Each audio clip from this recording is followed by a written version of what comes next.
There's a hell of excitement in this part of the country. Jesse James, born 1847, died 1882. The Wild West has made legends out of many men after their deaths, but like Wild Bill Hickok, Jesse James was a celebrity during his life. However, while Hickok was mostly a lawman, Jesse James was and remains the most famous outlaw of the Wild West, with both his life of crime and his death remaining pop culture fixtures. James and his notorious older brother Frank were Confederate bushwhackers in the lawless region of Missouri during the Civil War. Despite being a teenager, James was severely wounded twice during the war, including being shot in the chest, but that would hardly slow him down after the war ended. As he recuperated, some of the men he was known to associate with during the war robbed Clay County Savings Bank in Liberty, Missouri in 1866. While it's unclear whether James was involved, he was soon conducting his own bank robberies. Young Jesse became notorious in 1869 after robbing the Davis County Savings Association in Gallatin, Missouri, during which he murdered the bank cashier in the mistaken belief that the cashier was Union officer Samuel Cox. Despite being officially branded an outlaw, public resentment with government corruption and the banks helped turn James into a celebrated Robin Hood type of robber, despite the fact he never actually gave anyone any money.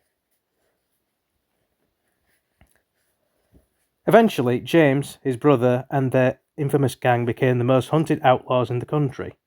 But Jesse would be famously done in by his brother, the brother of his most trusted gang members.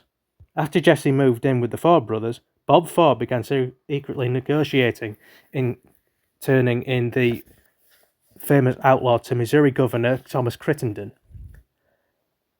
On the 3rd of April, 1882, as the gang prepared for another robber, Jesse was famously shot in the back in the head by Bob Ford, the coward Bob Ford, like that.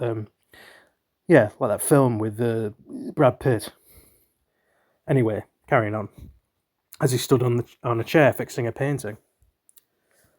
While conspiracy theories have continued to linger that somehow James was not killed on that day, the Ford brothers would celebrate their participation in his murder. Bob himself would be murdered a few years later, and Jesse James's legacy had been ensured.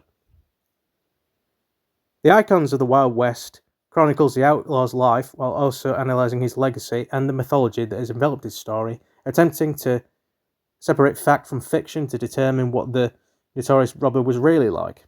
Along with pictures of important people, places, and events in his life, you will learn about Jesse James like you have never have before in no time at all.